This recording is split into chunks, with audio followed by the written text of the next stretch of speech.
I chose to put my hat on because I can't bear my hair today. I didn't wear it for the video I just made, but it's staying on. Hi everyone, my name is Charlie and today I am going to be talking about nothing in particular. I did originally record this video or a rendition of it on Sunday, but I hated it so much you're not going to be seeing that one. I didn't really talk about much anyway. Let's start as we mean to go on. If you ever get to see my charity shop book haul, the books have now ended up being placed on my dressing table. I just likened it to Doris of all the books Tower of Doom, and that is definitely how I feel about it. I'm questioning whether to do a coordinated TBR that is just based on all the new books that I've acquired from the charity shop recently, because these are often the books I also deem unworthy of going immediately onto my shelves. Last week I was reading The Eighth Life by Nino Haratschvili and The Confession by Jessie Burton.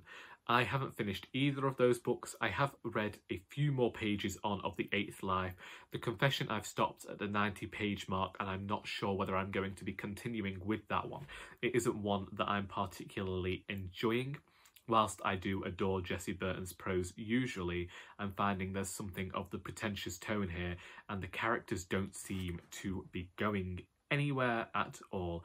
Both of those books are better than Crescent City, House of Earth and Blood by Sarah J. Maas. I bought this book on the recommendation of Will of Bald Book Geek. I got it because back in the day, I used to really enjoy urban fantasy.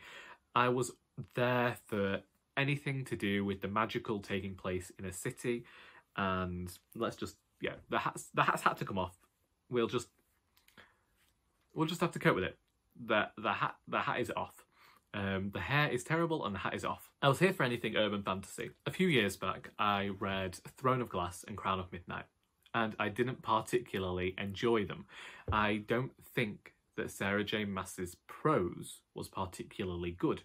And this was a shame because I'd followed her career since maybe 2008 when Throne of Glass was originally Queen of Glass and was all going to be this Cinderella retelling, and I was really looking forward to it. And there were a lot of retellings coming out at the time. We had Cinder by Marissa Meyer and all of the others that I can now no longer name, which is poor. I even remember Cassandra Clare saying at one point that one of her series was going to be a reworked version of A Tale of Two Cities, and I don't know whether that ever happened because I stopped following her career in 2015, 16, recently. So when this was announced as an urban fantasy, I wasn't seeing anything new in the blurb. And I am now 330 pages into it, and I can say that this book is doing nothing new. However, I read this book wanting a cookie-cutter book that I didn't have to think about a lot, and it does that. It uses tropes that have been used before. I am concerned about the constant use of female and male to describe gender.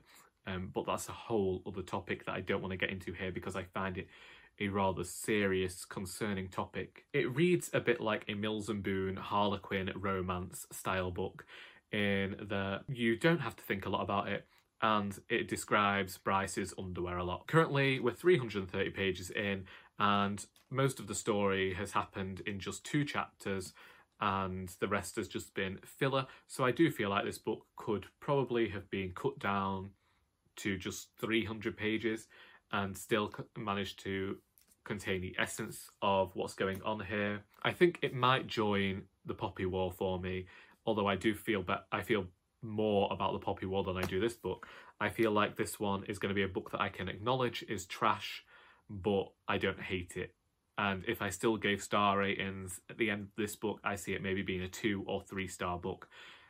Not bad, but certainly not for me. It's not the best. It's blending murder mystery, romance and urban fantasy, which are all things that I've read about before, but every time I've seen them done better than they are here. Yeah, I'd say go for Anita Blake, or go for the Southern Vampire series. Go for anything by Kerry Arthur, or those sorts of writers who were writing rather short books that were quick, readable, but that's all this is. It's an 800-page bloated story that is copying the author's own works before, reads like fan fiction and just steals tropes, and that's not a bad thing for this kind of book. But yeah, not the greatest, but I'm reading it. Then in terms, I wanted to talk about my writing last week and I didn't. And basically, at this moment in time, I think people are stressed out a bit, and we all know the reason why, so I don't need to go into that. However, because of this, I have found myself wanting to read things that are easier. The reason behind reading Crescent City. But also I thought about writing easier things. And if you remember, when I first started this channel, I talked about the fact that I had originally written and queried with agents an urban fantasy novel. There is a video where I talk about how I gave up on that and how I don't think I'll ever go back to it. And that is still the case. I'm not going back to it. That story brought me a lot of feelings of sadness, and whilst I think it taught me a lot about writing over 5 years that I worked on it, it isn't something I'm going to return to. However, last week I had a dream. This dream was related to another urban fantasy novel that I planned years back. And so I did consider flitting from the final Doris book to go and write that book. However, I realised that it was just my creative energies flowing, and that I don't think that this is a genre I will return to anymore, which was a strange revelation for me to have, in that it's something I really enjoy watching. It's something I enjoy reading. Not this one that much, but just because it's here for an example. It's not something I want to write because I have other books I want to write, and I feel like all the stories that I could tell, I'm already telling, and I have other plans in place. So currently, I no longer think that I'm going to be returning to the world of urban fantasy again. Whilst I haven't done any more writing on the final Doris book, I have finished a plan for the next chapter, and I'm hoping to get some written today or tomorrow, because unfortunately we have now had to make the decision to cancel the writers group, postpone it. On Thursday we had the discussion about cancelling it and chose to keep going, but after advice from the government we have chosen to no longer meet in person. We're trying to set up an online Facebook group where our members can go and post their work and comment and critique each other still, and still have some of the community aspect that we worry we'll lose. But that was a disappointing thing. It's not something I ever envisaged us having to do when that group started, and I became secretary 9 years ago. So that's been a strange thing to think, what am I going to do on my Thursday afternoons? And I thought, well, use the 2 hours that I'd ordinarily be at a writers group to continue writing. As you know, I work for an older people's charity, so yes, we have seen a significant drop in volunteers, but we appreciate the need for these volunteers to remain at home and to choose to distance themselves. If I were to follow government advice, then I would also be distancing myself, for I am one of those asthmatics who also has to have a flu jab. Unfortunately, I work in retail, so I don't actually have that option.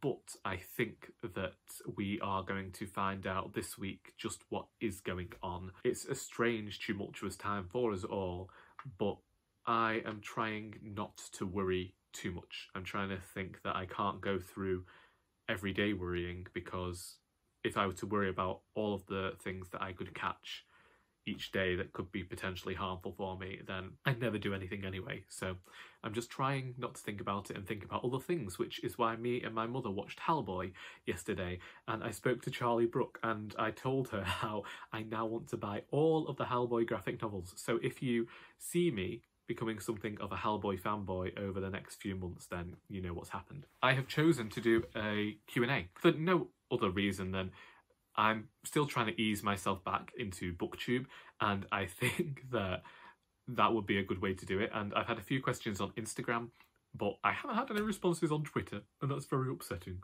So I always leave links to my Twitter and Instagram in the description, so if you wanted to go and follow me over there, that'd be great and handy and very kind, thank you. And also, just to say, if you do have any questions for me, they can be about anything. They can be about life, writing, books, anything, BookTube, anything. Ask me any question that you want an answer for, and I will answer it in this Q&A that I don't know when I'll be recording it, but I might go with Sunday or next Tuesday. They're my usual recording days anyway.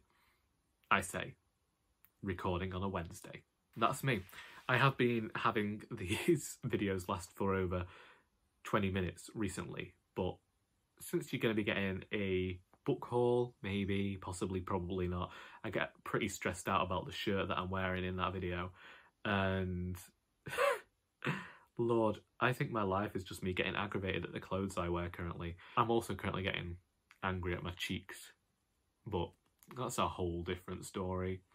I'm also getting angry at my hair, but I feel like I can't go to the hairdressers because of social distancing. Ugh. Life.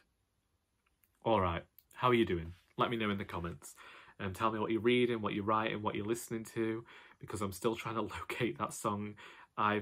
Since this week, I've actually discovered some more artists that I like, simply because I'm trying to find this one song. I'll get there one day. I hope that you've got something out of this video besides sheer boredom, and until next time, that is all.